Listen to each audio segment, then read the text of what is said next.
Our industry is buzzing about design brand build and the potential of a truly integrated project development model to supercharge commercial office buildings and live, work, stay, and play development projects. To explore this dynamic in action, global consulting organization recently hosted an expert roundtable at the Miami office of the world-renowned HKS Architects, where I facilitated a discussion that featured 3 industry-leading creatives, their featured projects, and expertise.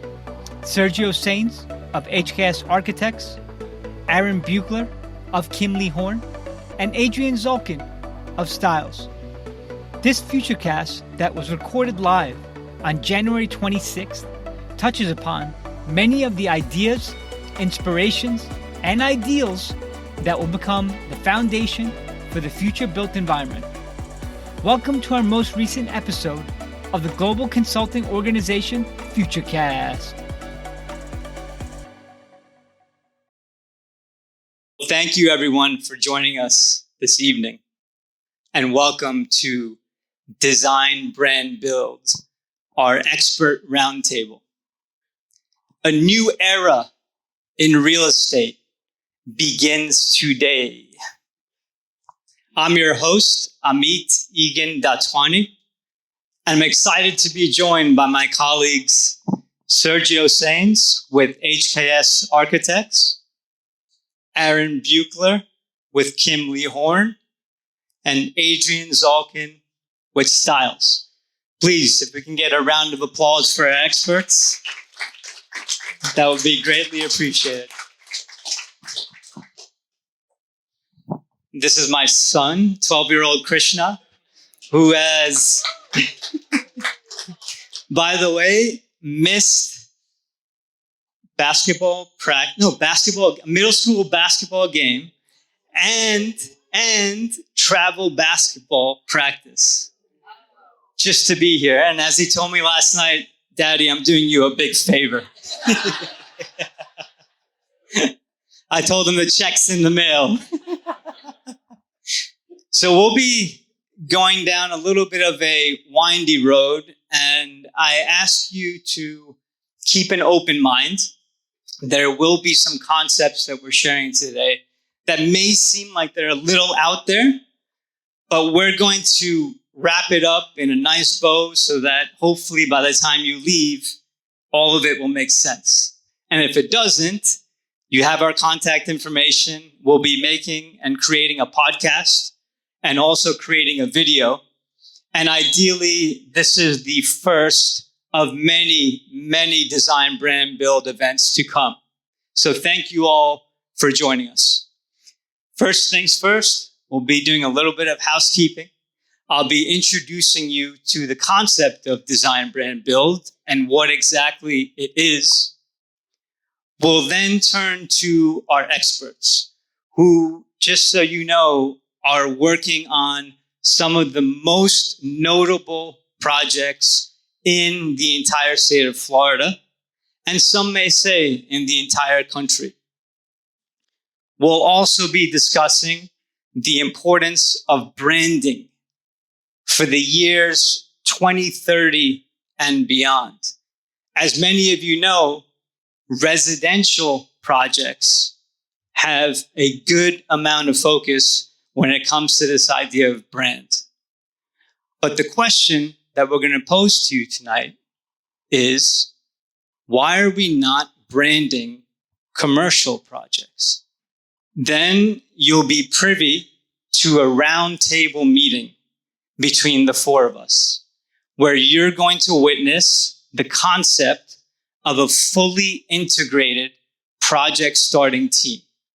And what you're going to see is our new model actively demonstrated. So you can see and hopefully see and understand the value of this model firsthand. A few guidelines.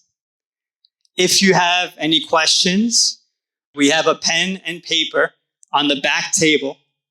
If you have any ideas or thoughts that you would like us to answer, feel free to get up and write the question down. We may not be able to address it this evening, but it will help us to better understand what we need to do going forward to help you better understand what we're doing. We'll be creating a podcast and a video. If you don't want to be in the video, I would say don't sit closer to us. Try and sit towards the back. We will be looking for an interactive experience from the audience. There will be some questions I may ask tonight. I do ask that you do participate. Don't be shy. It will help to better inform the value of this model.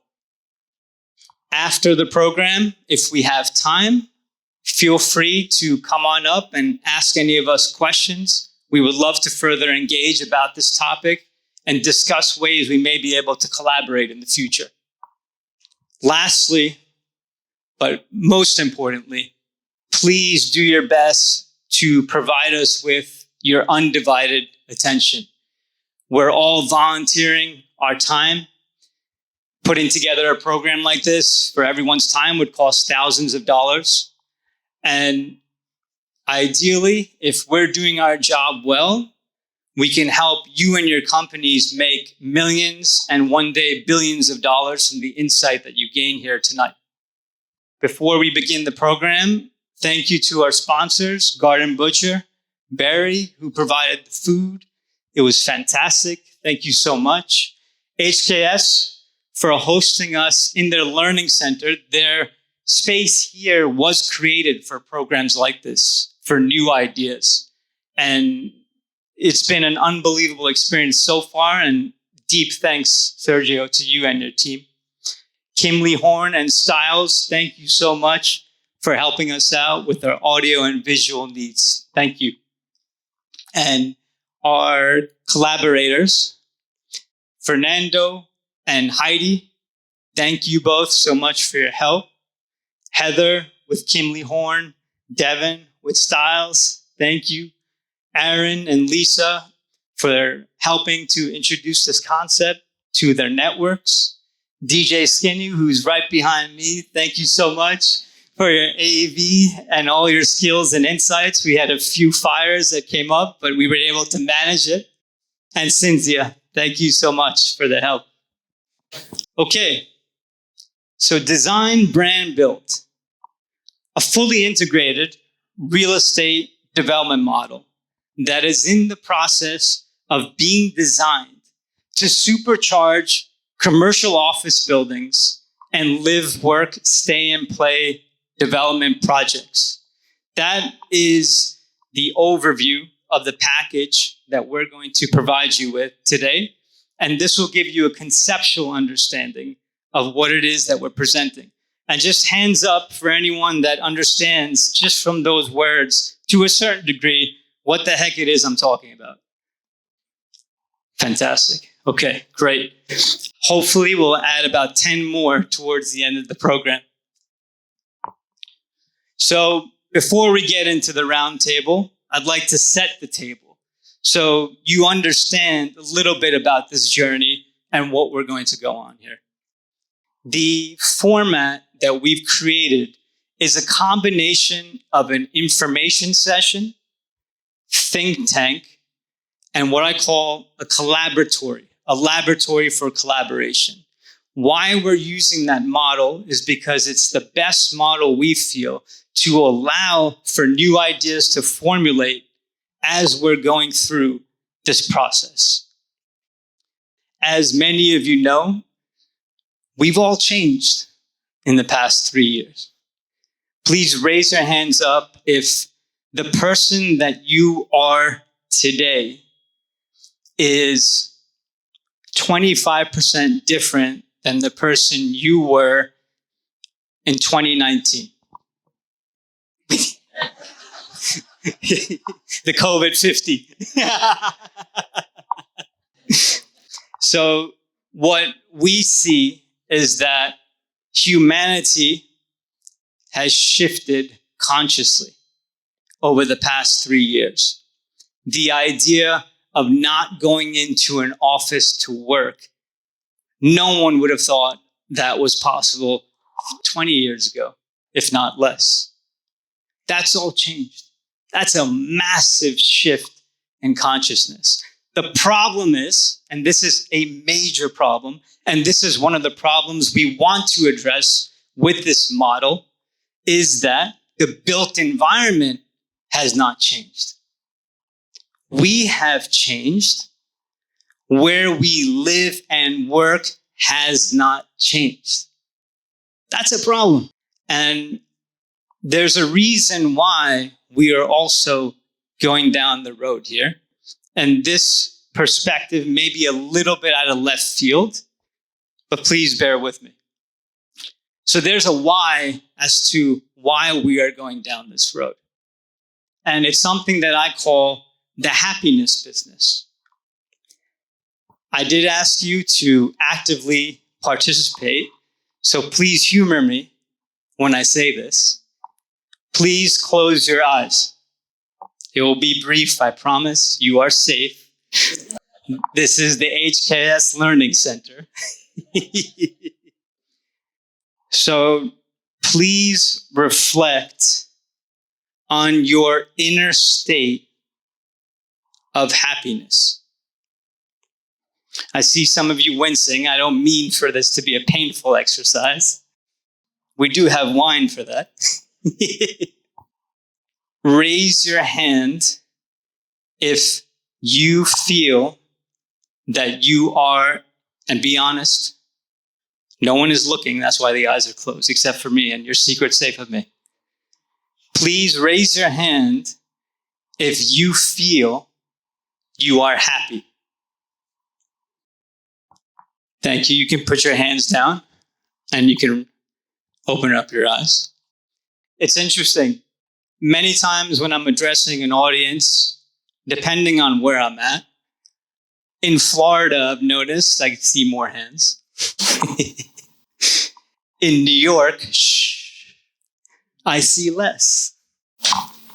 So the perspective I'm going to offer you here is that we have the opportunity as real estate professionals to help to facilitate people's overall level and feeling of happiness. It's a loaded topic.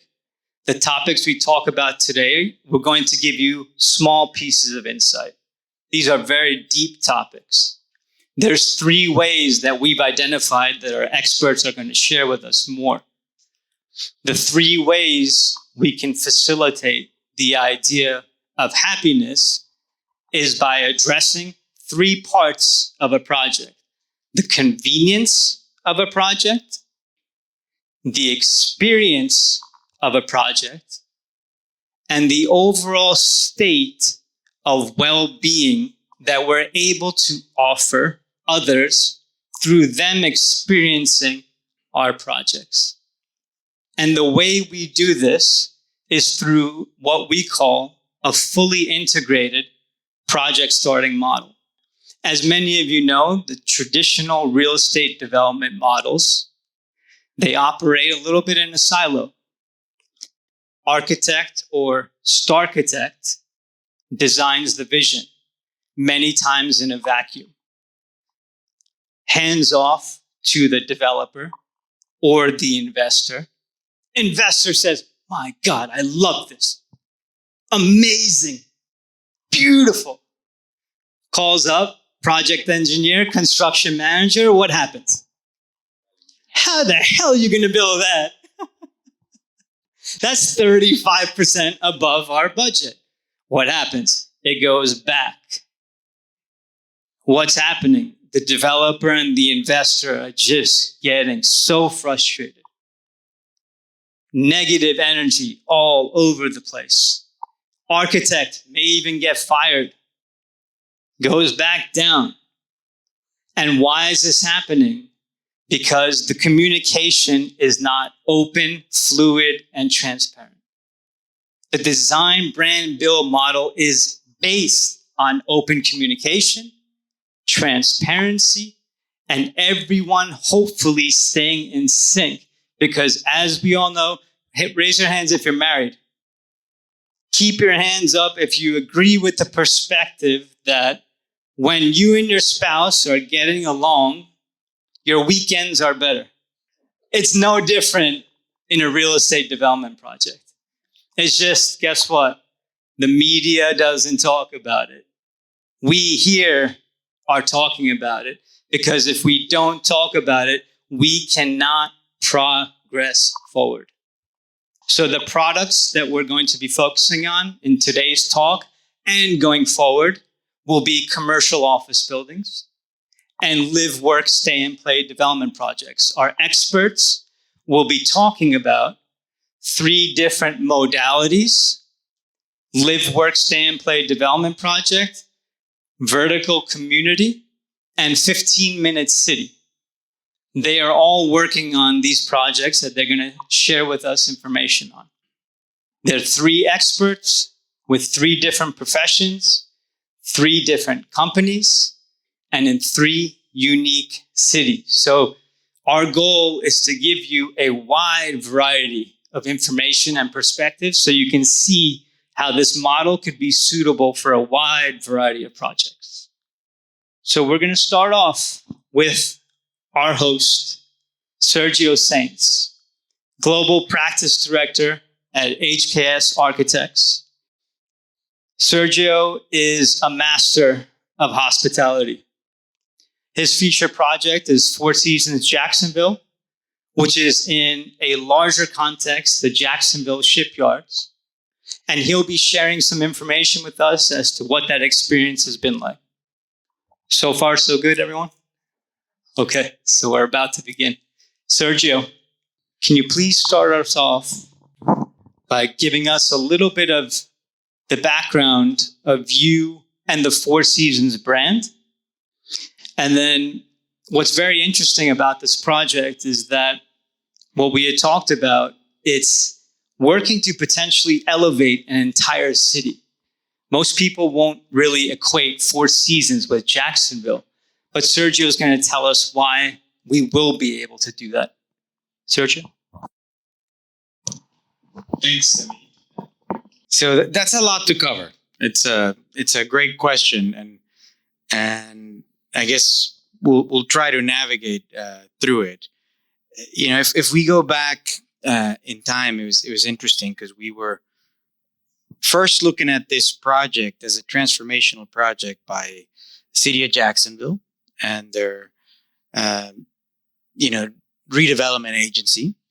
And they put out a master plan that we won and put together probably 5 or 6 years ago now. Ultimately, the idea was to attract developers to be able to take on these projects that would be transformational for the city of Jacksonville. And what they quickly realized was that their plans, their visions for how they wanted to do their 15-minute city, their let's say quarter-mile radius, half-a-mile radius, was probably not 100% aligned with what that of the development community wanted to do at the time. And they were probably looking at Jacksonville as a tier 1 city in what they wanted to accomplish, when it's probably more of a tier 2 or tier 3 in the eyes of most developers. And it took a gentleman like Shad Khan, who owns the Jacksonville Jaguars, who owns he doesn't own the stadium, but in which stadium plays along the shipyards, to come in and say, listen, I will take it on, but you need to give me the opportunity to develop it. And in his mind, rather than doing a convention center hotel with a sports and entertainment area that would then develop live, work, play portion of the community with apartments, etc., he said, no, I have to start with the catalyst that's going to make all of that detonate, which wasn't the NFL team, which wasn't the stadium of the future that some of you have seen announced nowadays. In his mind, it was something that brought hospitality into that part of Jacksonville. And hospitality from the vantage point of not the transactional element that most of us have been taught to think of. You stay in a hotel, give them your credit card, you spend the night, you might have a great time, you leave and walk away.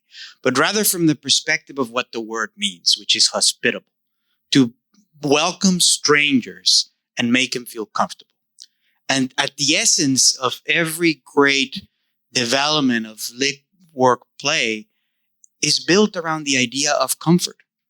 And what's comfortable to me today is not what was comfortable to me 20 years ago. I also couldn't afford what was comfortable to me 20 years ago, but that's another problem. The essence of that is what drove the thought of what should this project be? And from that vantage point and that perspective, we had the advantage of the knowledge that Shad owned the Four Seasons in Toronto, and he knew what Four Seasons meant. So we didn't have to convince him. It was his idea to say, I'm going to put a Four Seasons in Jacksonville, to which we all did a Scooby and went, huh? Like, really? Are they going to do that? And he said, yes, because I want this project to define what the rest of this environment is going to go and is going to be. Not a number of apartments that are driven by this is how much a square foot for rent we can drive, and then we'll get people to come, and then it becomes a transient 15-minute city, but rather a place where people come and want to live there and stay. And in that regard, I remember then fast forward years later, we were having selections on the interior designer for the residential portion of the project. And, living in Miami, and you mentioned there's a star architect that I guess helps sell units, and there's a star interior designer that further celebrates that. And everybody came in with that thought and that mind, and probably present company included. And Shad taught me a lesson of humility and said, guys, I just want to tell you, there's only one brand. And it starts with an F and it ends in Seasons. And that's why people are coming here. Everything needs to be supportive of their vision. Everything needs to be about what we all find that we relate to them, that we can expect a level of quality. And, to a very large degree, he's right. We had the blessing or the good fortune of saying he had this operator that was going to dictate quality and is going to tell everyone what the expectation is. So our job was, okay, well, the bar is here. So we can't work to the bar. We have to figure out how to take that above and beyond, all while saying, I don't want the label of being the most expensive Four Seasons in the country. That one's already taken. So the entire team came together to say, how do we get the identity of a design to be something that is recognizable, something that would mean this is what Jacksonville is, not today, but where it's going to be tomorrow. And that was the I guess obviously the great benefit of having a great owner with a great vision that can say, okay, bare minimum, where can you go from here? And that's a very long-winded response to you. No, it wasn't. It was great. And it helped to provide some detailed feedback to, I know, what has been a tremendously detailed story. So thank you for that introduction. Next up, we'll be talking with Aaron Buechler of Kimley Horn. Aaron has worked on this project for 15 plus years. Is that right? Is there anyone in this room that has worked on a project for 15 years? It's hardcore, the journey he's been on. And Miami World Center is reportedly the fourth largest project in the entire country. It's a $4 billion project. It's a little less than 30 acres. Sizable. Aaron, can you give us a little bit of insight, $4 billion worth in a couple minutes, about the involvement that you and your team have had in the project, as well as the types of uses, so people get a better sense for what exactly a 15-minute city is? When we started the project, and Meet brought up a very good point, oftentimes when you master plan a project, the architect is involved, and you put out this great vision and there isn't the collaborative effort that needs to go into a project like that when it comes to civil infrastructure and other aspects of the project that are going to drive what it can or can't be. And we were lucky enough to be involved with that in the beginning of Miami World Center to help drive some of that, because as you might expect in an urban downtown where infrastructure is old and some of it's in place and some of it can't be moved, there are some obstacles along the way that would impede what a vision might be. So we were lucky enough to be involved with that early on. That really helped shape what type of density and what type of urban project we could create in Miami World Center. There were several overhead aerial restrictions, metro mover restrictions. We have state and county involved as well in this, and local municipalities, City of Miami, obviously. And then you have the DOT coming in with the 395 replacement and the new bridge there to deal with as well in terms of new access points and new circulation. So all of that was happening at the beginning when we were putting the project together and looking at how we might define circulation, define our project. And we were able to collaborate with the agencies, with the owner, to really help solve a lot of those things that could be big issues later or set you back or have you reworking things with investors and owners. So that was extremely helpful. And what it turned into over time was, like Amit mentioned, it's about a 30-acre project. And at the beginning of that project, we realized that we wanted to focus on creating an environment that was pedestrian focused, that had great streetscapes, that had shade, provided open plazas and things, and make it easier for pedestrians to move through there, because at the time it was nothing but 5-foot sidewalks, 4 lanes of cars, and all the county cared about was getting thousands of cars in and out of that area as quickly as you could. We also had surface parking lots that weren't used at all, except to serve the American Airlines /FTX whatever it's going to be tomorrow arena. And that's all that anybody used those parking lots for. Everybody was afraid to walk through there. Everybody circulated around it. Nobody used the Metro Mover. And so that was the beginning of what we started with in 2005 and a couple of dive bars. And what was created was an entitlement that allowed us to develop 18 million square feet without bonuses, 27 million square feet with bonuses, which would in effect be larger than the Hudson Yards project. Although there just isn't the ability to develop 27 million square feet on the project. So, but we got a tremendously nice large entitlement process or entitlement ability there, and then began developing each of the different parcels throughout there. But the streetscape portion of it, the open plazas and things were really the focus of the project, and to try and make sure that people could live, work, play, and commute through the project, be able to walk through the project, and connect to all the transit and different amenities that you had in the area. The project consists right now, we have 1,500 residential units developed in 3 towers that are all occupied. There's 350,000 square feet of retail that is in several stages, most of which will be built out after the anchor comes in a year or so, and the rest of that retail will fill up. There are 1,200 additional residential units planned that are under construction. There's 120,000 square feet of medical office building that's planned as well.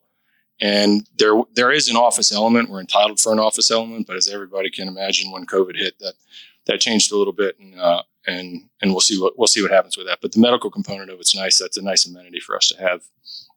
And we're probably 2/3 of the way through building out, or that's under construction. Probably have another third left to go over the next 2 or 3 years, and then at the end of that, there'll probably be maybe a quarter of the density left to continue to build. So, does that give you a good summary? Definitely. Good $4 billion summary in 3 minutes. So when I say the words, the main, please call out some of the words that come to mind. Main thing. Central. Big. Street. Entrance. Adrian, you heard some of the words. Adrian works in marketing and branding with Styles, and her featured project is the main Las Olas, which is a combination of residential and office and retail. I call it a vertical community. She has an experiential office building that is transcending the entire city of Fort Lauderdale. And Adrian, if you don't mind, if you could please give us a little bit of insight, again, in a couple minutes. I know you've worked on this for several years, but I'm curious if you could provide more of the marketing and branding side. The owner had a vision for the future of what this building could be, and you helped to create it. So if you could provide some insight on that, greatly appreciate it. That's a perfect segue, because I was going to start with the owner. And, really speaking to what Sergio was saying, and I understand it's a painful process, development. It's not easy, but it really starts with a vision. It's this very beautiful thing that comes from someone or a group of people that want to create something special. And our visionary was Terry Stiles, who's passed away several years ago, actually about 5 years ago now. He had a vision for Las Olas that spans decades. He always envisioned downtown Fort Lauderdale to be this 24/7 kind of city. And we've been developing, Stiles is a 72-year-old company. We've developed 52 million square feet across the Southeast. 6 million of that is in Las Olas alone. That's a lot of square footage when you think about the fact that Las Olas, although it is 3 miles long from the office hub all the way down to the beach, you're really only developing office in that small financial district, which is a couple of blocks.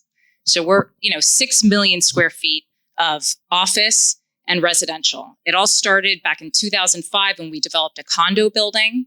And Terry said that's the start of this 24/7 city. We went on to develop several more office buildings over the next few decades, every one of them into some disastrous pandemic or recession. But sometimes when you think you have it all right, you don't have it all right. And something bad happens, but it all worked out. So, bring us to 2018, and Terry says, it's time to develop an office building. And everyone said, what? What are you talking about? An office building hasn't been developed in more than 10 years. Are you sure? And he said, I know it. It's time. And there was this perfect place to do it. It was right on Las Olas. There was a very big piece of land, and we were able to secure one of the parcels. That's not the parcel we wanted to build the office building on. And so after some forethought and deliberation and a lot of communication between the city and other entities, we were able to secure both parcels, one being on Las Olas and one being directly behind it. So this gave us a full city block of opportunity. And Terry said, okay, we've got a full city block. I want you all to come in a room. Just imagine this. I want my developers, my architecture team, my construction team. Stiles is a multifaceted company. We have a ton of talent within our walls. Marketing, property management, everyone come sit at this table and just give me your ideas. What are we going to make here? And that's exactly what we did. We peppered the page with ideas and we said, well, it's time for this amazing office building with luxury amenities. What does that even mean? Well, we need another residential that's attached to it. We want it to be a community. What we really need is a grocer. We don't have a grocer on Las Olas. And that's exactly what we did. So with Terry's vision and, he was this amazing guy who just took these risks and knew it would be okay if we just created something that people would want. And unfortunately, he became very sick shortly after that. And so we were all tasked with carrying on this amazing vision. And that was a tall order and it was scary. And I was brought into the process pretty early because of the intensity of this full city block. And really never before in our 52 million square feet did we bring in marketing and property management and brokerage early in the process, but we did here. And, speaking to what Amit was saying before, when you bring this talent in very early, you can create this holistic vision for a community. And it all just makes sense. And everyone's involved from the beginning. So the Main was really special. We had 1.4 million square feet to develop. We knew we wanted a multi-use project that would address several different needs on Las Olas. We had office, residential, We were approaching a critical mass in downtown that was making a grocer very attractive, and Publix finally said, okay, you're there. The density's there. So we had all these components, and we knew we had a lot of restaurant interest. So we had all of these people that were very interested, an amazing partner, which honestly was very key in Shorenstein, who helped fund the project. And so, we had to figure out how we were going to incorporate all of those components seamlessly through a brand. And he said, okay, Adrian, you do it. And that was, it's not an easy thing to do. It's something we had never done before. We've been branding office for years. We've been branding almost every one of our office buildings, but they're individual projects. And we've rebranded them, but never have we had to brand a community that had a luxury residential tower of 341 units, a 350,000 square foot office building with some of the most innovative amenities that are seen today, that were not even currently in the South Florida market. No one had 12-foot floor to ceiling vision glass that brought in 80% more light than any other office building. No one had 10-foot ceilings. Nobody had an amenity deck with 2,000 square feet of balcony that oversees the city and the ocean. A glass floor on that amenity deck where you can walk across and look straight down to Las Olas Boulevard. That's hovering on the 10th floor, and it makes you feel like you're in the sky. Fire pits, bars, a gym. All of those things were afterthoughts in every other office project that had existed in South Florida. And when they're an afterthought, they're incorporated later, and they're not seamless. In this case, it was seamless. You can get to anywhere from any point in that project, whether you're a resident of the residential or you are working at the office building. So it really was a vertical community. So we had to figure out how to brand this vertical community while also allowing each of those components to have their own identity. And that's really what the challenge was. And at the end of the day, we chose the Maine after researching a number of different projects across the US, some that were a little bit similar. There are other states that were trend-setting, and we're doing this sort of thing. And then we also had to brand the residential, but to fall under the umbrella. And we did. It's called Novo at the Maine Las Olas. Publix is called Publix at the Maine. The Maine is the office building, and it has the Las Olas address, which we felt was key. And so we were able to do this, and really no one else was doing it here. And it is that vertical community, and the branding is the whole story. Thank you. Adrian, thanks for that information. So that was an example of an experiential office building. 100% occupied, record-setting rents for the city of Fort Lauderdale. And you just heard a little bit as to what they put into that building.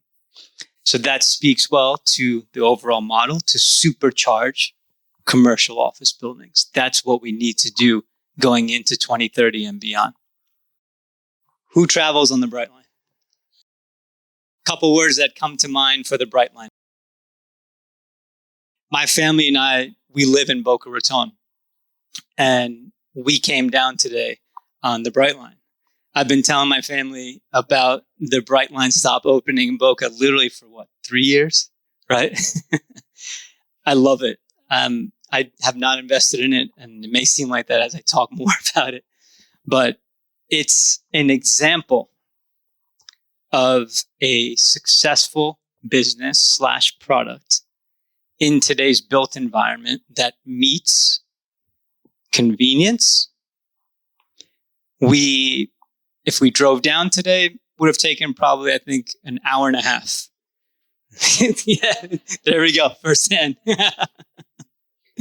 Instead, we knew what time we were leaving. We knew what time we would arrive. Minor hiccup with the Uber. They have this app that they've connected the Uber app, and you're supposed to have your ride arrive at a certain time. And there was this New Yorker in front of me that was just flipping out because the Uber didn't show up, of course, and cursing off everyone. Minor inconvenience. Experience first. My son had an unbelievable time today, and it was feeling like you were in an airport, right? That's what you said to me. And what's cool about that is when you go to an airport, usually you're traveling. If you are traveling for fun, you're getting a little bit of an escape from life. So when you go on the Bright Line, you kind of get that feeling like you're on vacation during the middle of a workday. It's amazing. Well-being. My wife took a nap. You cannot take a nap on 95. I'm driving on 95. My shoulders are in my ear. I'm praying to every single God that I know that it works out okay and I arrive safely. Didn't happen today. Arrived refreshed, arrived happy. My family was happy. Unbelievable experience. An example of a successful business that is going to hopefully succeed for the many years to come because it meets 3 of those criteria. Who plays pickleball? That's it. Okay. We hear so much. Fastest growing sport in the country. My son and I are fanatics. We play every weekend pretty much. Sir, when you're on the pickleball court, what is the sound that you hear besides the sound of the ball hitting the paddle? I'm glad you said that. So glad. Joy. Remember, happiness business, right? Why is it that pickleball is the fastest growing sport in the country right now? Convenient. Great experience for anyone that hasn't played pickleball. We highly recommend it. Such an amazing time. And an unbelievable sense of well-being. Last week when we played, we were laughing. He kicked my butt, as he always does. We were laughing the whole time, completely joyful. Unbelievable. Why I'm bringing these up is we are now going to look at these projects from the perspectives of convenience, experience first, and well-being. Sergio's project is right on the water, right in downtown. It's an amazing location, highly convenient, and it's going to be an unbelievable experience because not only is it a Four Seasons, it's also right next to the Jacksonville Jaguar Stadium. Sergio, can you give us a little bit of the insights that you and your team have been talking to the client about when it comes to these factors of convenience and experience, how you're designing the project to fit those types of interests? Sure. So from a convenience standpoint, maybe starting there, I mean, I think we all look at when you're doing an integrated mixed-use project that has hotel, residential, it has an office building, is you got to understand that those three have a different perspective and a different vantage point as to what they're there for. And so we look at obviously having separate entrances, having their dedicated spaces, privacy, which everybody does, right? I think we're all familiar with that. But the other essence of it is trying to figure out how to engage within the immediate environment. You mentioned the stadium is there. There's also the city of Jacksonville has a federal grant that they're building right now, an automated vehicle link that will drive, I believe it's 12 miles all around downtown. So we have those that have their own sidewalk and, you know, you've seen, if you've been to Dubai, it's the same one that you use in Dubai. But the element of connectivity through that, for it to be convenient is important. The other piece that we maybe not always talk about is how does one play with one another within those uses? How do you make sure that integration is a symbiotic integration and something that one is benefiting from the other, but it's also making the other better? And that perspective and that vantage point from the design component tends to be a very internal piece, right? Well, I know that I can get on my elevator and through my secret door in the residential, I can get to the hotel lobby. But what if, when we were looking at it, we were saying, well, what if the way we do it is, rather than having a typical vertically integrated building, what if we split it and they're side by side? And now everybody gets to have the vantage point of the amenities that you're spending so much money to use, the convenience of being able to get in and out, or of turning my back away from them if I don't want to be a part of it. And I think when we were thinking of the design party, and there's somewhere, if you tour the office, there's a model, but you'll see that it's a V, and that V was there were many reasons, but one of the guiding principles was to enhance everyone's ability for privacy, comfort, and for the opportunity to be close to everything, rather than having distances be so long and having to travel vertically, etc. And that essentially became what was driving the experience of the guest, of the resident, of those that were coming for an event, for dinner, and everybody gets to feel it. And as part of that, we also identified that it's great to have it all, but if I'm a resident, if I live there, I want to have the ability to say I don't want it, even though I'm right there.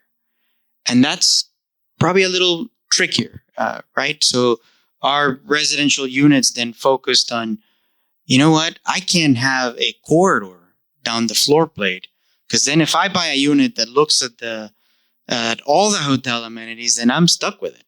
That's all I'll ever have. And I'll be able to see weddings and bar mitzvahs and, end of the year parties, etc. So every one of our units are see-through units. Every one of those units, you open up the elevator and you walk into, which I think probably north of, not far away from here, that's non-existent. So the opportunity of bringing that into a market is going to bring a completely different experience level, a completely different level of comfort, and the opportunity for every owner to dictate and determine what it is that they want to do, what it is that they want to see. And some of the units are finished out, some of the units are white boxes to be able to do that. Thank you, Sergio. And just if you can let the audience know, how many projects has HKS worked on for the Four Seasons brand? Well, we've been very fortunate. We've probably designed about 34, built about half of them, which I'm sure there's a point in the conversation where we talk about our war wounds. But, we've had the opportunity to work for them and with them for over 20 years and to help develop a little bit of what that ethos. We built their programs. We built some of their standards so we have a really good relationship and understanding of what it is to develop in an urban environment versus in a fully resort environment in the United States versus in Brazil or in Mexico or in the Middle East. Great. Thank you, Sergio. Miami World Center has access to, correct me if I'm wrong, Aaron, 5 mass transit stations. It's not too many projects down here that have access to that. And we're lucky enough to hear from the man that helped to plan that. So please, Aaron, if you don't mind, if you can speak to this idea of convenience from the perspective of mass transit, because one of the most challenging issues today, as we all know, is goddamn traffic. We have to solve this issue. We cannot have enjoyable lives with this kind of traffic. It's impossible. You can call your employees in, but if it takes an hour to get in, it's a pain in the butt. So what Aaron and his team are building is a very unique solution. And if you can speak to that, Aaron, and then also how that plays into the experience of the project. Sure, happy to. The properties that the original developer aggregated specifically had the transit components in mind and realized that the Brightline wasn't really in the picture then, but the Metro Mover and Metro Rail stations were obviously there. and operating, though not used much at the time. But they firmly had that in mind in terms of their development program. So the east side of the project at 2nd Avenue, which spans, I think, 4 or 5 blocks, has three separate Metro Mover transit stations on it that, to the convenience aspect, or just make it perfect to get into Brickell. You know, the Metro, if you know the Metro Mover loop, it'll take you to downtown. It takes you over to the east side by the Herald Building, the Perez Art Museum, and then takes you downtown all the way into Brickell area. So it was tremendous to be able to have the opportunity to aggregate all those properties and be able to develop private residential towers and things that would directly integrate and tie into the Metro Mover system. My partner Priya, who's here, is working on the 3rd station right now that we're tying into with another at the north end of the project. And then to be 2 blocks away on the west edge of the project to the Brightline station, the Metro Rail station, which takes you to the airport, down to Dadeland, and be able to be that close to that. And then the Brightline came along, was just tremendous for us to be able to be in the center of all of that. Provides a ton of convenience, a lot of very attractive in terms of residential units and who wants to live there and how they're going to get around, because it gets them out of their cars, which was exactly the point of the project. Let's get people living, working, playing in the same area, out of their cars and into the transit systems that really weren't being used much at all. Brightline is even still struggling, although the ridership's improving slowly. And the last piece of that we're working on right now, the old Miami Heat Arena site. Right now we're working on that, and that's technically part of Miami World Center, but that's really the last link that we need to connect between Metro Mover and Brightline, Metro Rail and Brightline, to the rest of the Miami World Center project and the Metro Mover sites. So some of what we're doing in there is creating a very well-defined pedestrian connectivity between the Brightline station, and that'll go all the way east through the Miami World Center project and out to American Airlines Arena, the Perez Art Museum, and other things along the bay there. So a lot of strategy went into it. Miami-Dade Transit's not easy to work with. Everything they do has to go out to FDA, so it takes years to move through anything. But the commitment was made very early to go ahead and do that. In terms of experience, when you walk out of one of these buildings, one of the residential buildings, or eventually the office buildings or medical office buildings that they're going to have there, what do you experience? What do you run into? Where are you going? All of your amenities are basically planned through the zoning entitlement. You have you have retail, you have restaurants all along the bottom floor of all of these towers and podiums and residential developments, which provide all of your regular amenities. Sergio spoke about the need to have private amenities versus public amenities. That's very important too. And on the podiums of the residential towers, you have a lot of state-of-the-art private amenities where your residents can stay up there, do things up there that are with other residents and not be mixed in with the public. So there was some forethought to that too. If you've been to the Paramount Tower, they have a tremendous amenity on top of their podium on the 9th floor, which is all the pools and things that you see there, and all of that's private. And that was by design too. We could have gone through and put another 2,000 residential units on top of it and got rid of it, but they were committed to that and provide that private amenity space to that. So when you walk outside of one of these buildings, you have dog parks, you have water features, you have the museums that we spoke about, and then to the north, just a couple of blocks away, the underdeck, which is a linear park project. It's going to be 60 acres that we're working on as well for the design on, is going to really connect the Miami World Center project, the museums and other things like that, to Overtown, to the northern side of that, to the Adrian Arch Center and things like that. So it's really coming together very nicely in terms of all the amenities that are around there, or all the concepts and ideas that are created to help make it a 15-minute city. Thank you, Aaron. I kid around with Adrian. I called her a representation of the new age human. And Adrian, if you can just let us know, before the main was built, on a scale of 1 to 10, where was your happiness level? It's like a 4. I mean, not at home. Not at home. No, not from the. No, it wasn't that great. That's her husband questioning her. You should have told me. No. after the main has been built and you've established this new way of living and being, where is your happiness level on a scale of 1 to 10? Let's call it a 9 because there's always room for improvement. So can you give us some insights from your personal experience as to how your life has become more convenient? And if you'd like, please share a great experience that you've had in the building now that it's built that you definitely would not have had prior to it being built.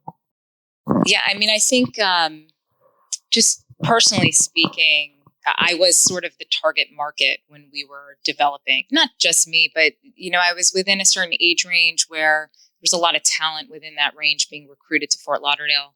And then similarly, residential was targeting that sort of young professional age range. Now, this is going back years. I'm no longer in that age range anymore. But, at the time, I think personally speaking, I was working in a very nice building on Las Olas. It was our headquarters. And just every day, having 2 kids at home, I would run out during lunch, go pick up groceries, figure out what I'm going to make for dinner. And it would take forever. You're going to Publix that's far away or Whole Foods or whatever it is. And that became very routine for me, and that was fine. And then, after we moved into the main, everything sort of just gelled, which was amazing. My daily run to the grocery store was downstairs at Greenwise. I could call my daughter in the middle of the day or text her while she's at school and say, "What do you want for dinner? I'm here. Is it sushi? Is it salad pizza? Should I make chicken?" I mean, whatever it is. And she could tell me and I could bring it home. On nights that I'm working late or we have stuff going on, I could pick up, food from one of the restaurants or from Greenwise in the hot bar. So my life became far more convenient to the point where after the pandemic, I ran back to the office. I couldn't get back fast enough. And I joke with my husband all the time because I've always worked from home 1 day a week, for more than a decade. But it's not convenient anymore. Being at home isn't as convenient as being in the office. I find that I get more done. All of my amenities are there. And I think that when we developed this building, we were very mindful of that. Back 5 years ago, there were 5,000 units. Oh, sorry. No, there's 25,000 units right now in downtown Fort Lauderdale. 5 years ago, it was like half. So there was a significant amount of development over the last 5 years and of all luxury residential. So, we were getting to this point where we knew we were going to have the density and we really needed a grocer and we needed to figure out how to create that level of convenience that we're talking about now. And so bringing in the restaurants, the grocery, it wasn't just for the main, it wasn't just for that community. It was for all of the new residential in downtown. It was for the hotel across the street. In part, luckily, and we're very humbled by it, but the main was a catalyst for a lot of other development and a lot of other uses that came about after we developed the main. And now, there's a beautiful park that's being renovated that's going to be a central event location. So, downtown really has a lot of the characteristics that a neighborhood needs. And we're not as advanced as Miami was. We didn't have that density, and when you think about it, Fort Lauderdale was sort of, on the precipice of something far greater. And the fact that so much was being developed in such a short time was going to create, gave us the opportunity to create that level of convenience. So, it was just a good opportunity and we knew what we needed and my life became better. And I would imagine everybody else in downtown was feeling the same. Great. Thank you, Adrian. Moving on to the topic of well-being. So well-being is not about a spa experience, and that's not what we're talking about today.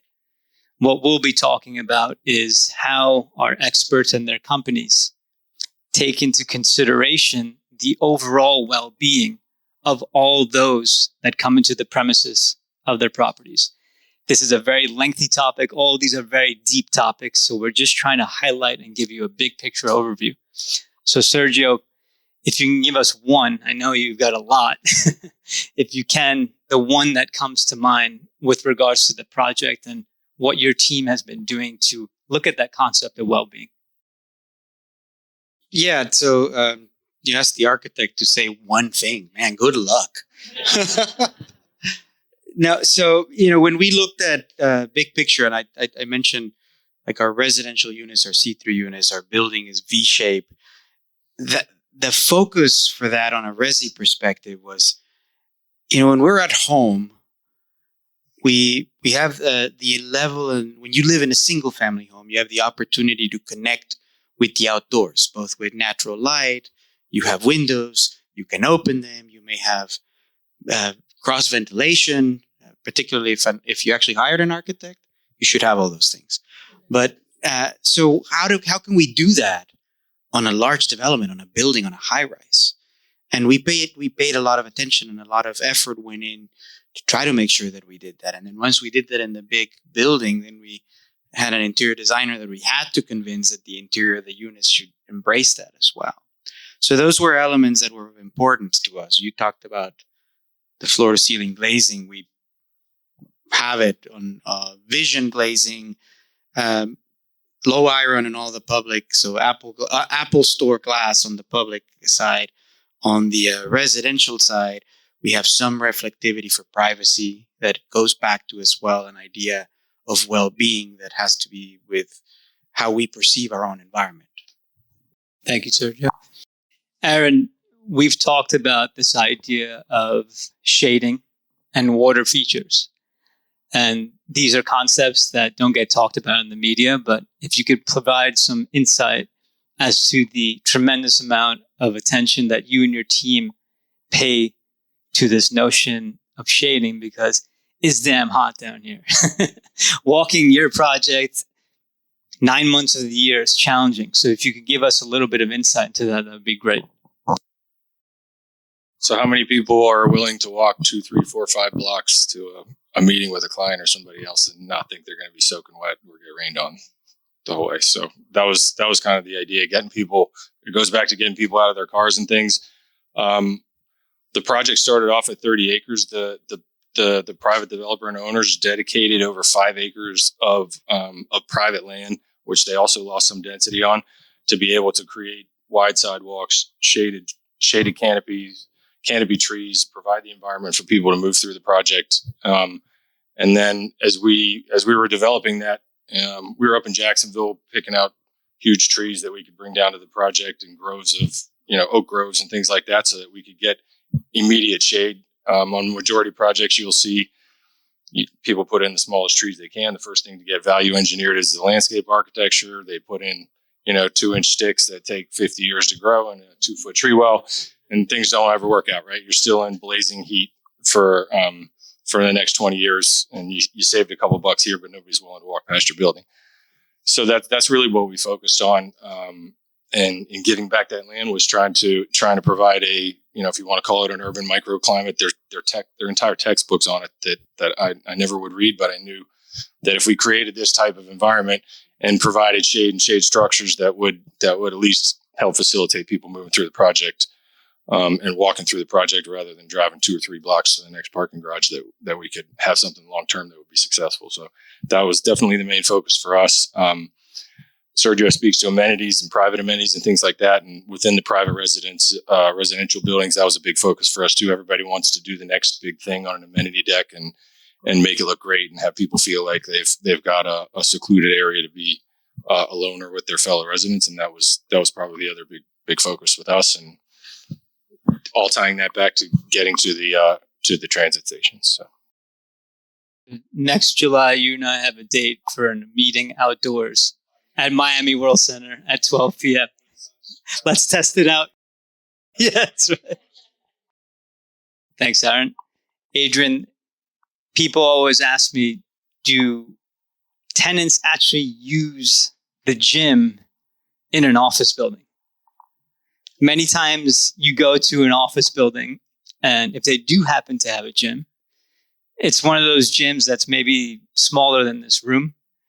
The equipment is from the 1990s, but that's not the case with the main. So can you give us a little bit of insight as to what that gym looks like and maybe your personal experience as well? Sure. So it's a 3,500 square foot gym with top-notch equipment, place to spin, do, not aerobics, but, mat workouts, yoga, things like that. And really the showers and the bathroom area is just gorgeous. It's dedicated showers and changing areas, and it all feels very spa-like. And that we borrowed from the hospitality sector. We knew that in office that really didn't exist. And so a lot of office buildings don't dedicate space to gym, obviously, because it's rentable. It could be rentable square feet. And so building out our amenity deck was a commitment. We knew that in order for us to recruit or to lease to tenants who wanted to recruit and retain top tier talent, we were going to have to offer them amenities so they could feel like going to the office was still a little bit like being home. And, luckily that really worked out for us because we got hit with the pandemic, and that amenity deck and that full range of amenities is what differentiated us in the market. There were some other things we did when it came to wellness too, because of the pandemic. An ionized air filtration system, which was very expensive to incorporate very late in the development. Touchless door fixtures, elevators, things like that, really we had to incorporate late in the game. But, it changed the way we would develop office forever. We will never go back to doing it the way we did. We will always concentrate on shared community space, on amenities, on wellness, filtration. There's, a feeling when you walk in the building, you breathe better. When you're in your office, the light that you get from that glazing, from those 12-foot ceilings, we would never do it differently. So the fitness center, back to the original question, gets used. I almost think people just feel better when they're breathing better air, and it motivates them, and they're staying in the office a little later. It's a very comfortable environment. And so, yes, it's used all day, mostly in the morning, noon, and then after work. I am definitely one of the people who uses it, even though I have 2 pieces of Peloton equipment at home. I still use that gym. And I know a lot of my colleagues also have they live in residential buildings where they have gyms at home and they still use it. So just having that convenience and the ability to do it at any time has been hugely beneficial, and honestly is what made the building so successful post-pandemic. Great. Thank you, Adrian. And just a quick time check. I apologize. We did start late. We had a few hiccups. So some of you mentioned you may have to leave early because you have families, and I'd recommend now being a good time because we're about to transition, if you have to leave, into the next section. Brand. Having a vision to sell and a story to tell is the future in any industry. Real estate, not alone. What we're looking at here is a little bit of information on the branded residential sector. 688 branded residences in 2022 globally. Interesting fact. What's really interesting is the growth since 2017 in residential, plus 62% based on the pipeline. Fast forward, they don't give me a year, but I looked at it as from the perspective of 2030 and beyond. And we see that we'll have over 1,000 residential branded developments in the pipeline. 1,000 globally. Look at that growth. Phew. Here are some of the big names. Coincidentally, Sergio and I didn't talk about this, but coincidentally, Four Seasons is on top. How many of you know the Four Seasons brand name? How many of you have stayed in a Four Seasons? Key question. Was it worth the money? Raise your hand if you feel it was worth the money.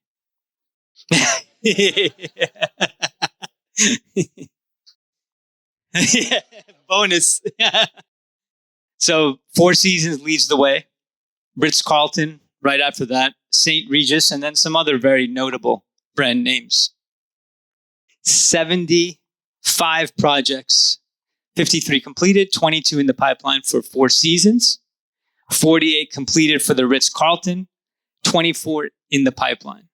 Premier brand names doing residential projects all over the globe. This is my favorite slide. This is really interesting.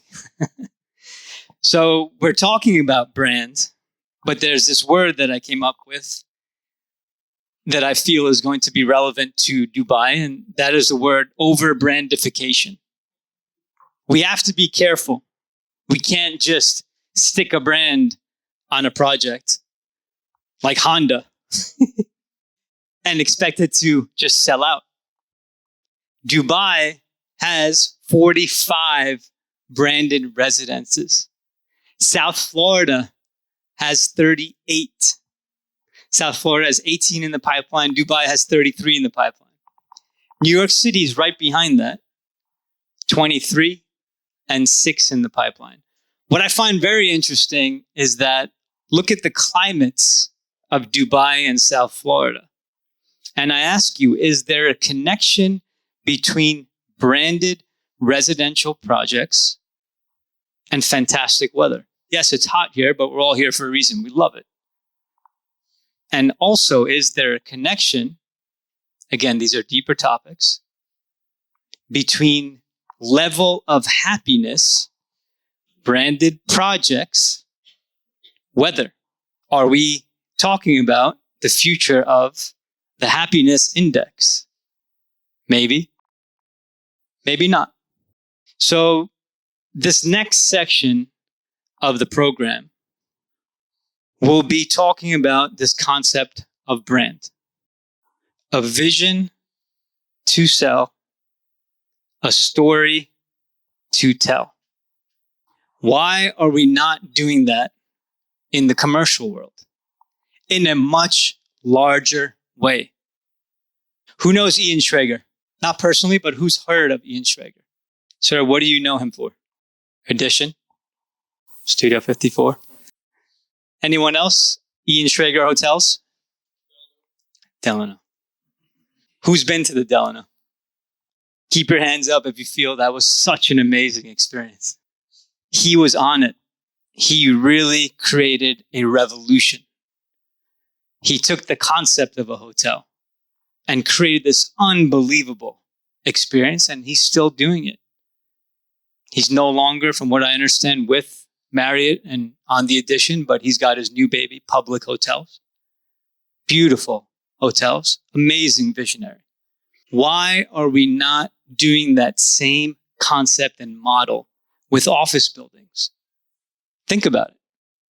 If you knew what a branded experience was like in a specific office building, and that brand was located in different cities, and you were charged with handling all the leasing for your company, and you love the specific experience of a building, most likely you'd consider going to that building in another city because you know what that experience would be like. So what we're going to do right now is run you through a fully integrated project starting model where you will see us having a discussion. I've created some questions. We don't have time to go through each and every one of them, but we will go through some of these questions so we can get the perspectives of some of our experts on the idea that I propose. So we'll start off with Adrian, since you have the mic. And plus, this would be fun to hear your perspective from a marketing point of view. What would an Apple branded office building feel or look like to you from a marketing perspective? What would you do if you had an Apple branded office building to work on? I would make it simple like the iPhone. I would make it feel like everything is just one click away. It would be fully integrated, all operated through your iPhone, I would suspect. And it would just, the technology would just be simple. It would be the same way that I would think of my phone. That's kind of what the allure of the iPhone is. It's simplicity. So the building would have to be simple. Every entryway would have to be easy to access. The fitness center, the amenities, they would all have to be tech driven. Everything would have to be fully integrated. And I think, if that was, they would have to feel like you never have to leave. I think that's what it would feel like to me. Great. From a design standpoint, Sergio, Apple stores, who loves the design of an Apple store? Amazing. Please, if you can give us some thoughts as to what comes to mind if HKS was doing an Apple branded office building, that would be great. We actually are, but I can't talk about it. It was interesting. And there's a video on LinkedIn, and if you approach me later, I'll connect with you and I'll send it to you. But when Steve Jobs came back to Apple and I guess took over again, became the CEO again, that's when they shortly thereafter, if you believe him, launched Think Different. And I don't know if everybody's old enough to remember Think Different, but the whole notion of what they bring to the table is to communicate to us in what I describe as the intersection between beauty and performance that we never knew we needed or could be done that way, which goes to one click away. I have everything here. And that, to me, I don't know, maybe our kids, when you tell them, draw me a store, they will draw that. Just like when we drew a house and it has a little triangle at the top and a chimney. But that's not ever what retail was meant to be. And it's a showcase. And it's a showcase not just for the product, but it's a showcase that you can live in and you can go and experience. And I personally love going to the stores, even if I'm not buying anything, because there's beautiful things. I'm a fan. They work great. And the spaces that they created have this propensity to somehow bring people together and connect. And there's other people there that all they want to do is connect with you. And you might have to get in line and do all these other things. But so if I think of an office building as to what they can do, the first thing I would do is we have to figure out what the status quo is and then establish how we're going to make it different. Thank you, Sergio. Aaron, the pesky engineer. Let's geek out, man. Come on. Give us the engineering perspective of an Apple branded office building. So we have, I don't know if there's too much engineering perspective to give on it. That's an amazing building. And we're working on the fruit store downtown in this Miami World Center project as well. And it's what I find amazing about Apple is how innovative they are about environmental conditions, net carbon buildings, energy efficiency, all of the things that you don't really realize goes into one of the buildings that they design is very, very well thought out.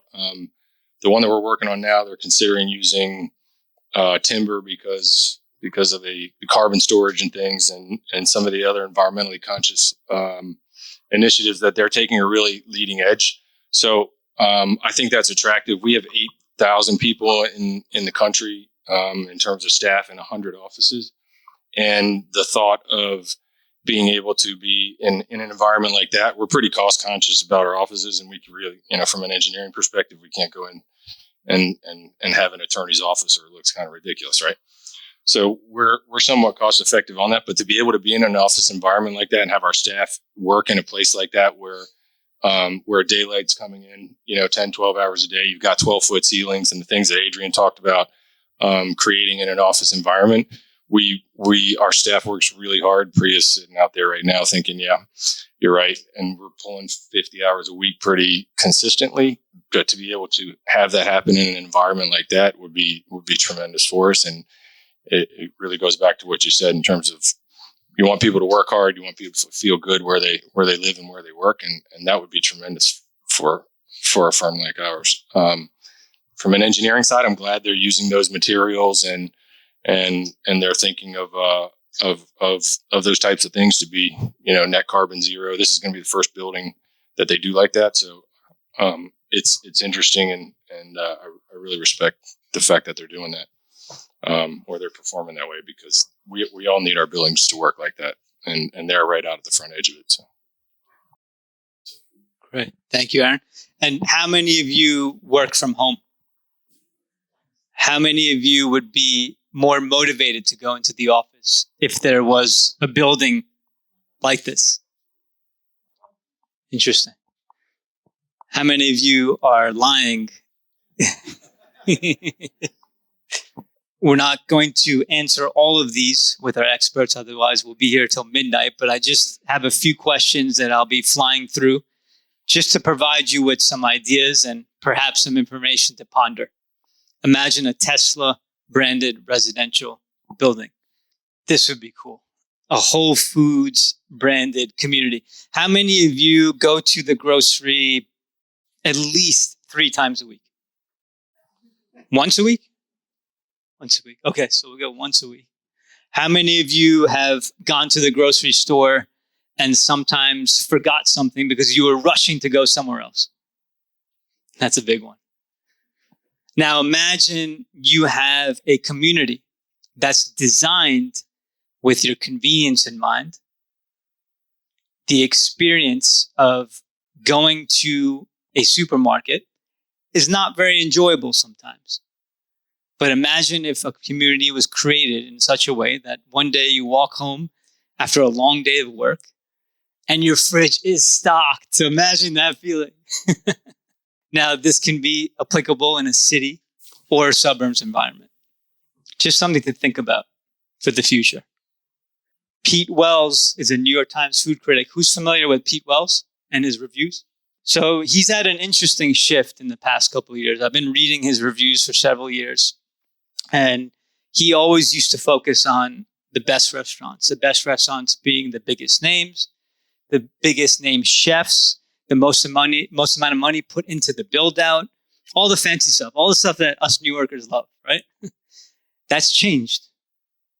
Now what he does is he also looks at the overall vibe and the experience of the restaurant.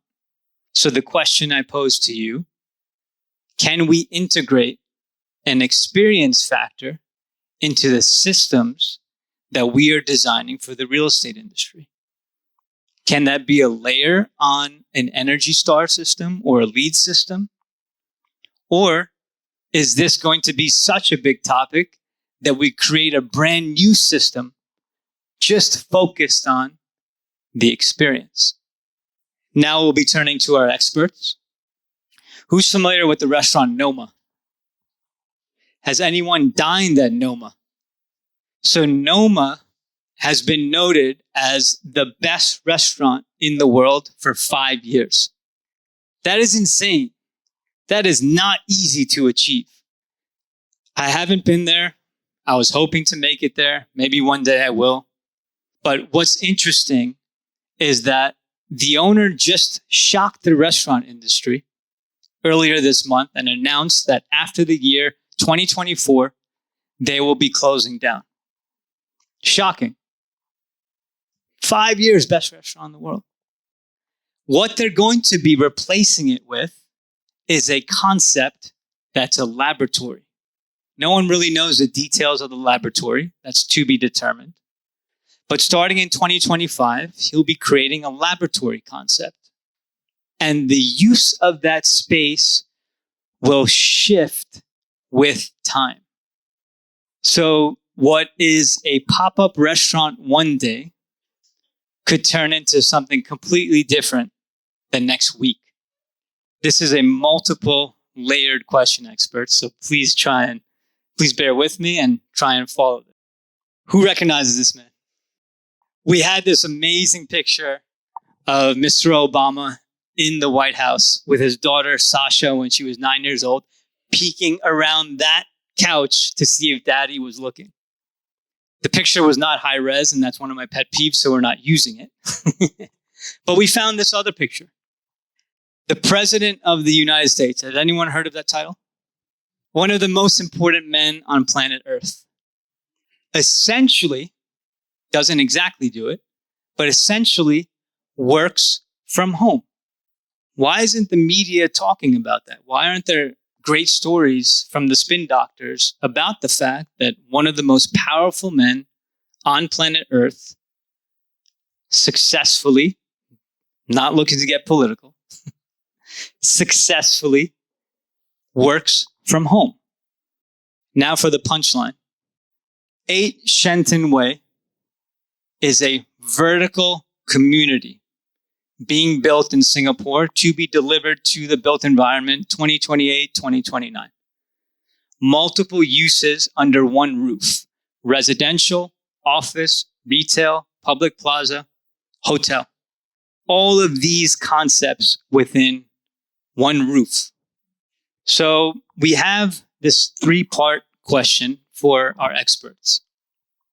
We've got this idea of spaces shifting with time.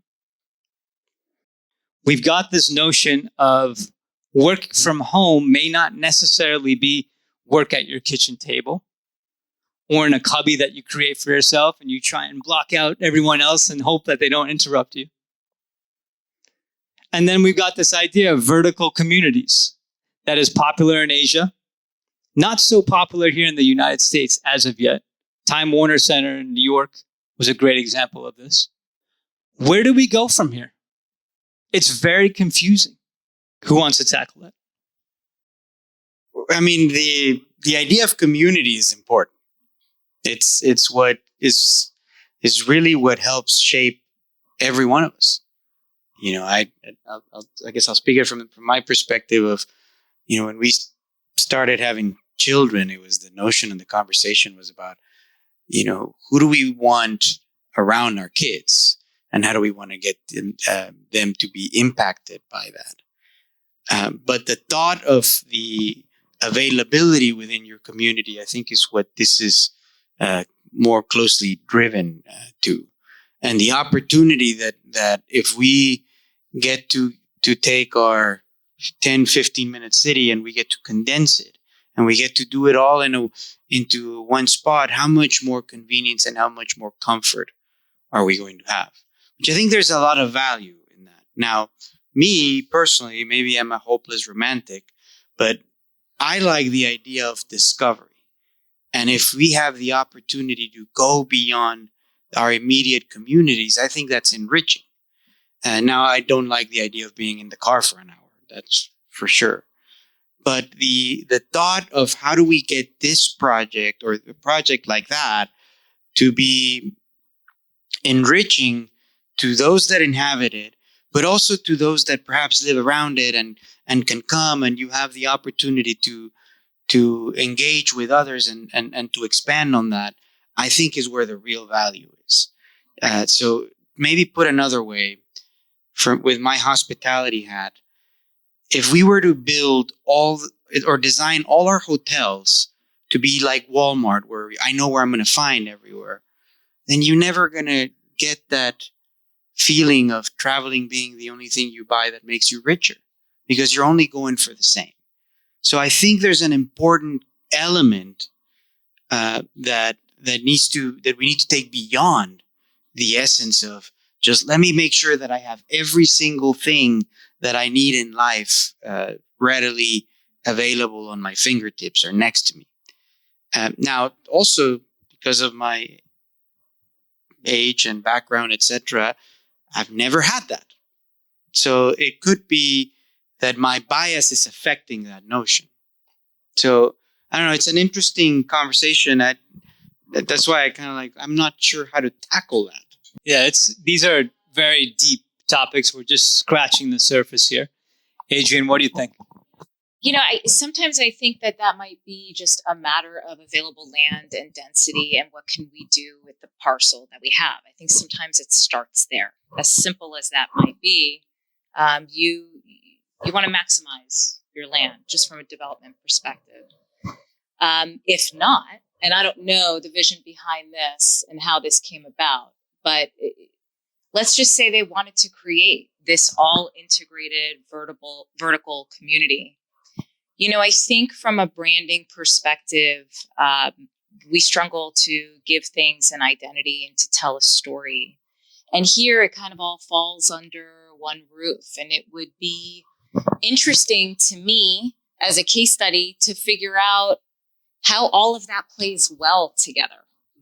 I think that when we brand our residential communities, we've got everything in them. They've got amenity space and gyms and workrooms, and they can, their office doesn't have to be in their apartment because they've got so much area throughout their buildings, and we've provided that. And it almost feels like they never have to leave home, but they do. And that's good. And that's kind of, what Sergio was pointing to. We don't want to be the place that no one has to leave. We just want to provide conveniences so people feel like they're getting more from where they live or work. But that sense of exploration, I think, is very valid. And I think that the sense of privacy is equally valid. So, without knowing that much about a project like this, I think that when you're developing a community, it is important to give things a sense of place. And when things have their sense of place, whether it be here and there, and then there is a central place where they can come together, there's something magical about that. And I think that's what we found over the last few years with these multi-use projects that have all of these different components. But the one thing they share typically is some sense of common area where they can all sort of cross each other. And I don't know how to achieve that in a place like this. Maybe it's a room, maybe it's the park downstairs, but it just seems like it's all kind of blended together. And do you get to a point where you blend so much that nothing is anything? So I think those identities and those different uses, it's sometimes important to preserve the sanctity of just those things. You're all things for all people, and then sometimes that makes you nothing. So I don't know. I it's a lot to wrap my head around. I think it, maybe in some sense it could be very useful. I just kind of like the way that I've been watching these multi-use communities develop. I think that there's something to that. Great, thank you. Aaron, with your experience at Miami World Center, the idea of a 15-minute city is so prevalent. Can you shed some light on this topic and what you've seen there so far? Yeah, when I think of something like Miami World Center, if you took that project and you flattened it out over, 150 or 200 acres to do the same thing on a single story, and you clear cut 250 acres of forest or natural resources so that you could do a suburban sprawl type development like this. You use so many resources. There's so much waste to it. And when, from an engineering perspective, for me, it's more expensive to go vertical maybe, but from all the infrastructure and other things you're providing, it's much less. You don't need as many roads. You don't need as many utilities and things sprawled out over thousands of acres to get the same amount of density that you can get here.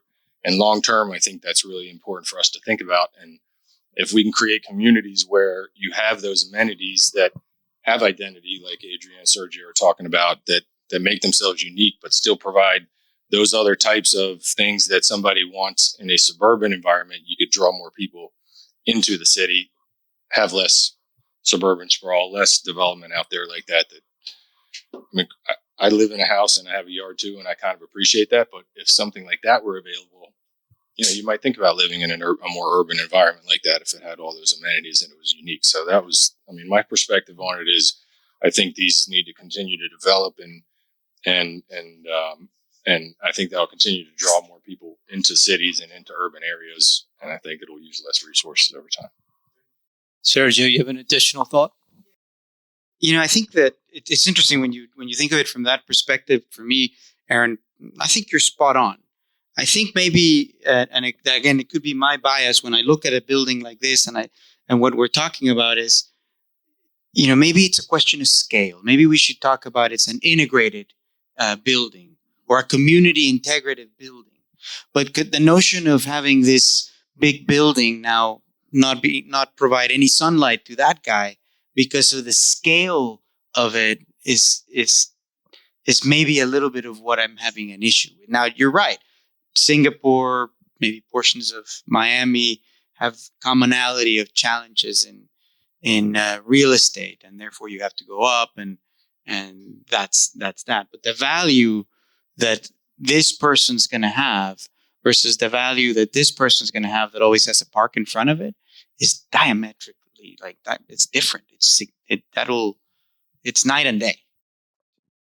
And on that thought, across the street from the main is it's a condo hotel. It's condos, and then separately it's a hotel.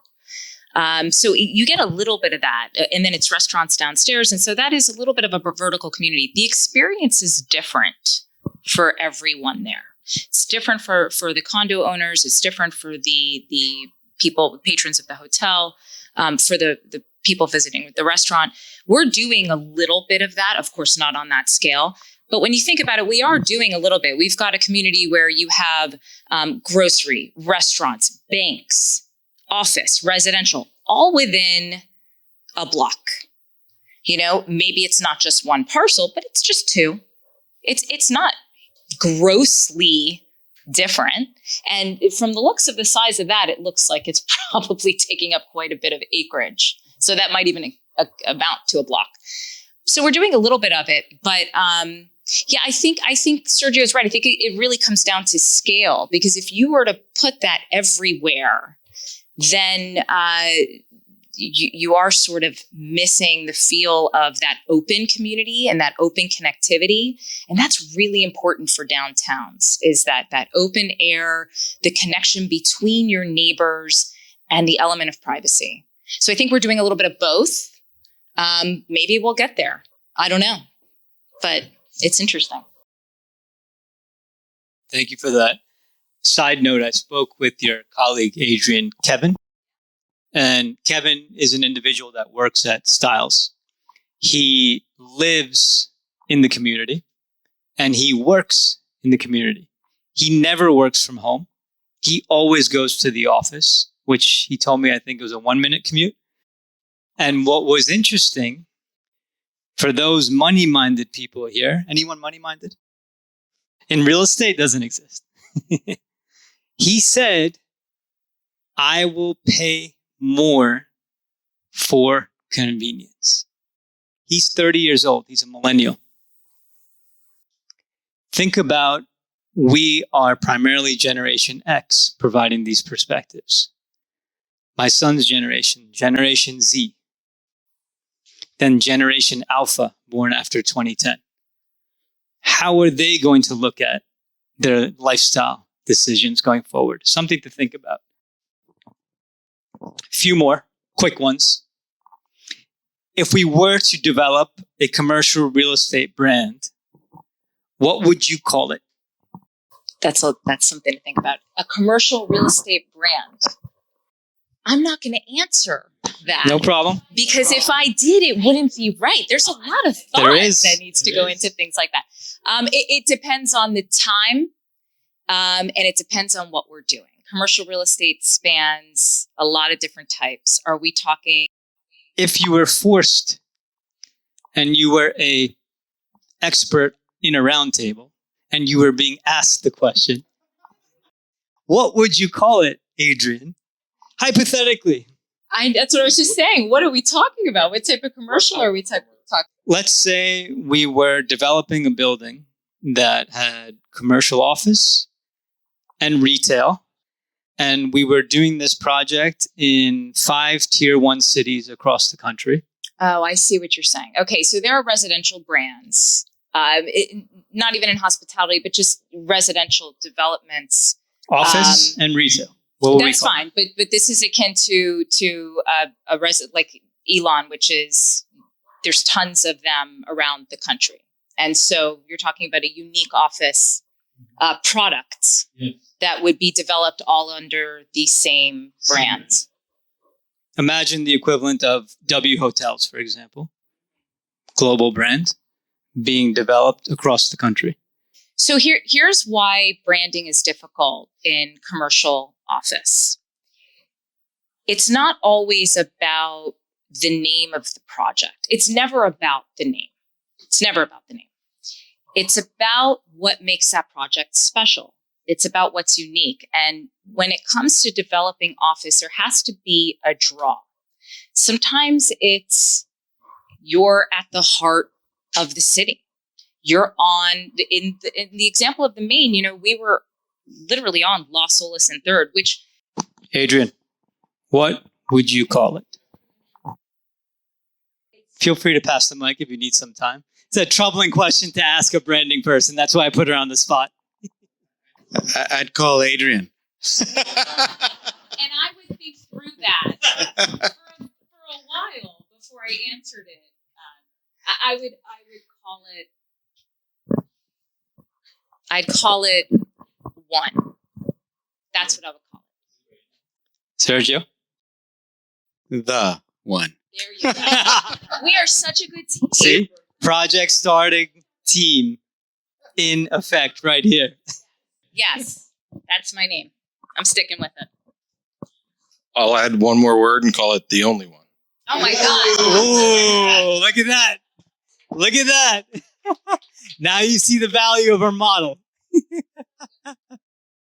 Quick question. Again, very loaded question. I get it. Finishing up here. Last couple questions. And we're going to start with Aaron, because to me, this is definitely an engineering challenge right now. And I won't go into how. We don't have that time. But Aaron, by the year 2030, will we see flying cars in the built environment in Miami? I have specific experience with planning for that at the Paramount Tower, and the existing pool on the 59th floor, I think, is going to be filled and become a structural slab for the first 2-3 person aerial taxis, whatever they're calling them. They've got the designs out, and everybody's competing to get the entitlements and the airspace and the rights to be able to do that. But I would say by 2030, that's a good question. 2035, yeah. 2030, not sure. I think the majority of that lies with not so much the development, because I think it's there of the product, but more how they're going to work with the FAA. I mean, imagine Miami drivers up in the air, Right? over an active airstrip.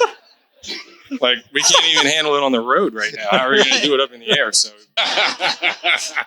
right. So, there's my engineering answer to that. Adrian, if you have any unique perspectives on whether or not. No, but I'd call them Fly One. That's what I'd call them. It's my name. Fly once. I would only say that in my mind, the answer is maybe, but not in the US. I think we'll see that happen somewhere else first. Like Dubai. Maybe Dubai. Somewhere else that's not all about regulation and litigation. And so by 2030, it's fast. I mean, I bought a drone, and I guess it's a little bigger than I should have, and I can't fly it. I have to have a license. So just don't tell anyone. Great. Thank you all for those insights. So we were talking about 2030 and beyond. How many of you enjoy living in South Florida? That's a commonality down here. We know Miami will never be New York. This is, I know, a heated discussion amongst many people. I won't get into all that right now. But Miami is in a very unique position to be one of the most enjoyable cities on planet Earth. If we're able to look at Miami and the value of Miami, not from the notion of GDP, but from the perspective of dynamic convenience, experience first, and well-being, we have a shot at being one of the most enjoyable cities on planet Earth. What's very interesting about Miami is that we also have this opportunity to create what we call a multinodal city.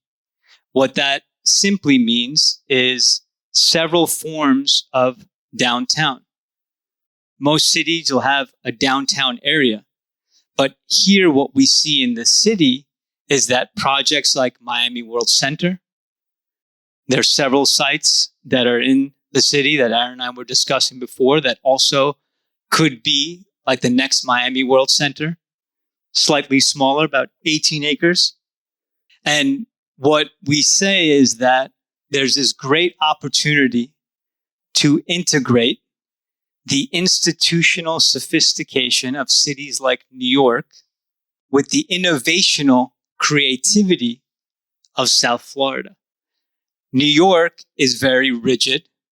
It's very old school in some ways. It's very traditional.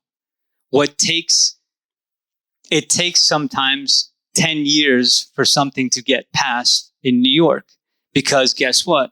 They haven't done it that way. Miami, of course, has its challenges, but it's more forward thinking.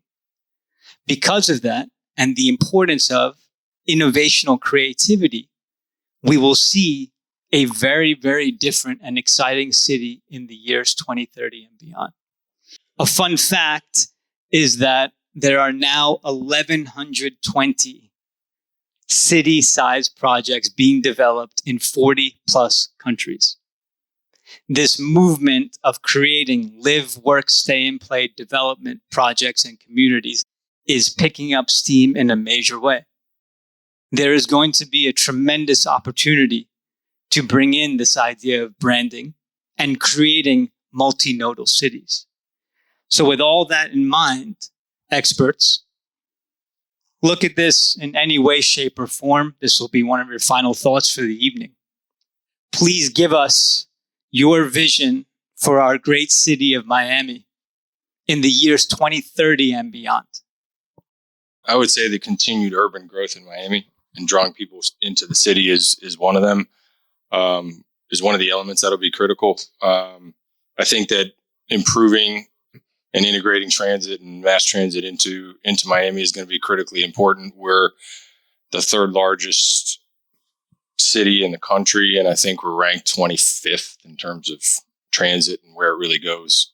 I think that needs to continue to improve. We need to get to Doral. We need a transit system to Doral and back in some of the other hubs. I also feel like, and this isn't exactly development related, but I feel like Miami will attract more people from other areas to live and raise their kids here if the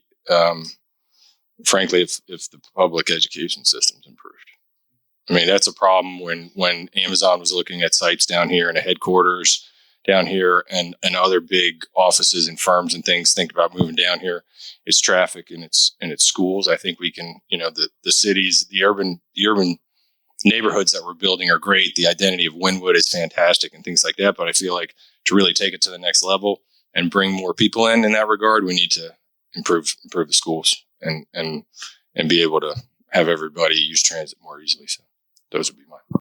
Great. Thank you, Aaron. Who's up next? I agree. I was going to mention also the education system.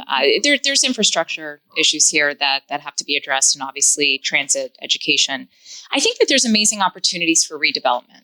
I think Miami's Florida, as new as we are, most of South Florida is fairly old when it comes to the housing and development, and so there are really amazing opportunities to redevelop these cities into more integrated spaces that have education and parks and museums and other things. And I think it's going to require a commitment from both the cities and the developers. There's going to need to be more partnership in the future. And that is occurring right now, but more thoughtful partnership that really isn't about the bottom line, but that's more about the community that we're trying to create. And so if we are trying to attract young people and we need places for people to live, that all has to be thought of at that visionary table between the city, the developers, maybe even the architects, the engineers.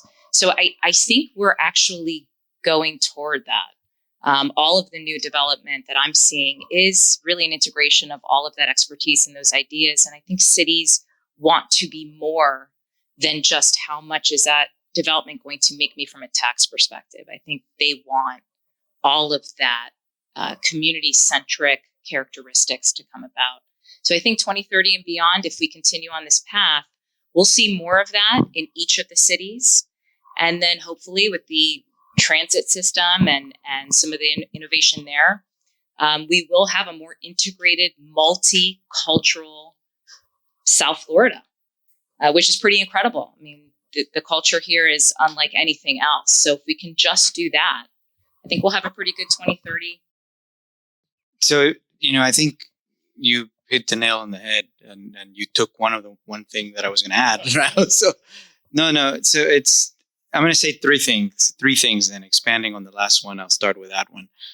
I think for Miami's continued sustainability as a city or as an urban area, we need to first and foremost figure out how we can have people actually live here that work here.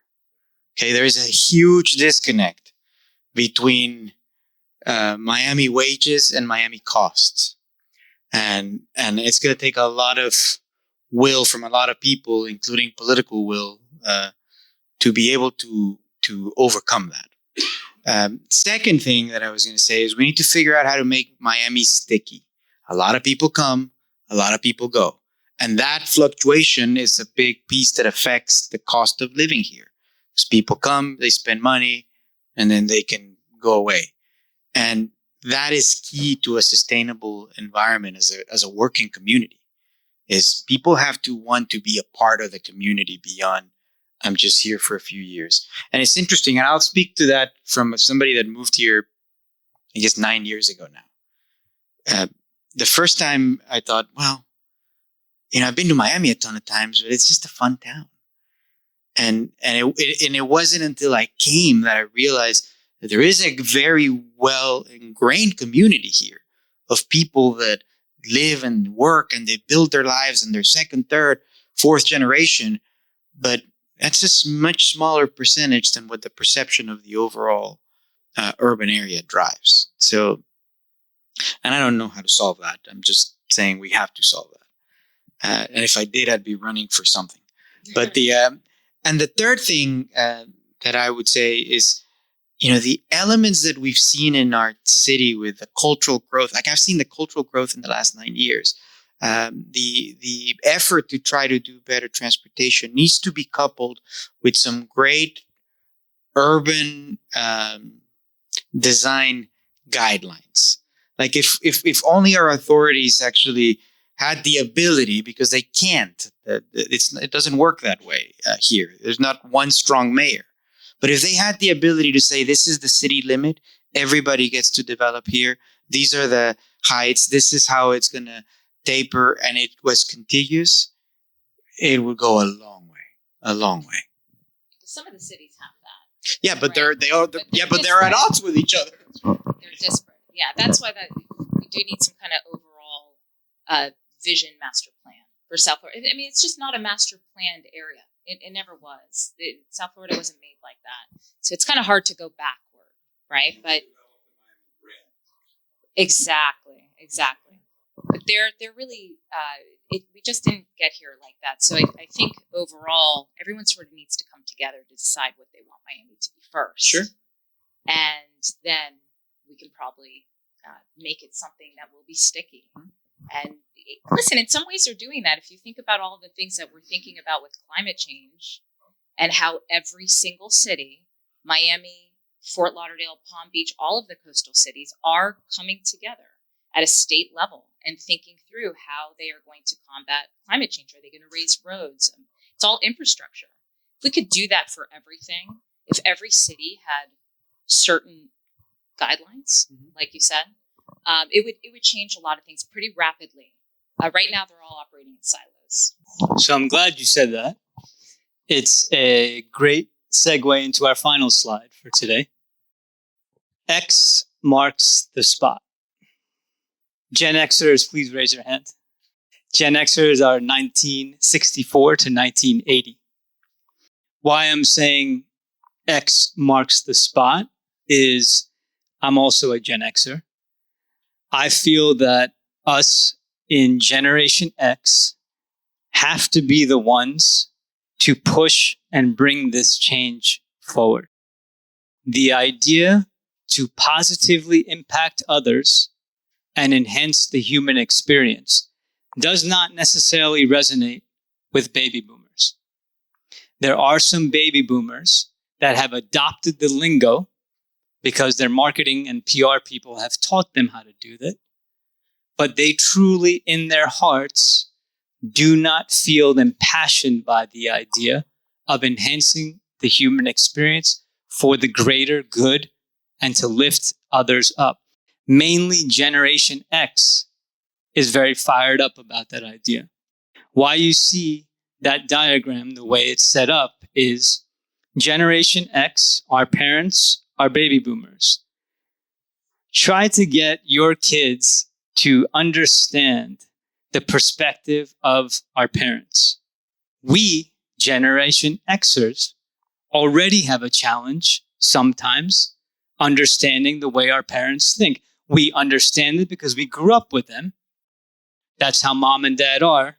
My parents are sitting here, by the way. And we've come to accept it, but try to explain that to your kids. Try to explain that to a millennial. It's not happening. It's very difficult. Some that are unique and forward-thinking get it. For the most part, they don't. Generation Z, explain to them the perspective of the baby boomers. Massive disconnect. There's tremendous wisdom, knowledge, and experience that baby boomers have. They are now passing it down to us in Generation X. This is a call to action to my fellow Gen Xers to start taking more aggressive action in our lives, in our workplaces, to bring about and affect change. If we don't do it, it's going to be very difficult to actually see it in our lifetimes. We have kids that are millennials. We have kids who are Generation Z. We can understand them to a certain degree. And then there's Generation Alpha. Who knows what they're going to be like, right? So, in conclusion, this program was to give you a lot to think about. Like I said, we have recorded it. If you'd like to get a copy of the recording, feel free to leave us your business card here. We'll be doing a video as well. And ideally, God willing, we'll be doing more programs like this because it is a movement to change and transform the built environment. Let's reimagine the future of our industry together. Thank you. And a round of applause for our experts. Sergio Saints, HKS, Adrian Zalkin of Styles, and Aaron Buechler, Kimberly Horn. Thank you all.